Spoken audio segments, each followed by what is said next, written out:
মাননীয় স্পিকার, বাংলাদেশের অন্যতম জেলা কুষ্টিয়ার পৌরসভার পানি নিষ্কাশন যে ব্যবস্থাটা এখন দিন দিন অকেজ হয়ে পড়ার কারণে আমাদের জনদুর্ভোগ চরমে পৌঁছিয়েছে।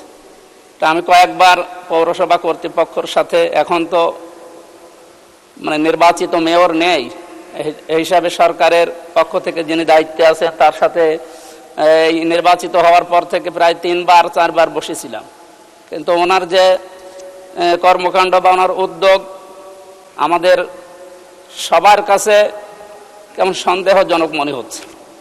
কারণ কাজকর্মের কোনো গতি আমরা এখনো বৃদ্ধি করতে পারছি না।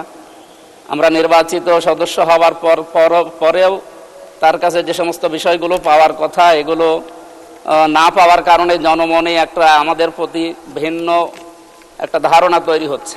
সুতরাং আমরা আপনার মাধ্যমে আমাদের পৌরসভার কর্তৃপক্ষ সহ আরও স্থানীয় সরকারের যে সমস্ত বিষয়গুলো আছে, সংসদ সদস্য যে দলেরই হোক না কেন, তাদের যে বিষয়গুলো উত্থাপিত হয় এই বিষয়গুলোর সাথে তারা যেন একমত হয়ে জনদুর্ভোগ দূর করার জন্য তারা যেন কাজ করে, আমরা এ বিষয়ে সংশ্লিষ্ট কর্তৃপক্ষকে উদারত আহ্বান জানাচ্ছি। মাননীয় স্পিকার, আপনাকে ধন্যবাদ।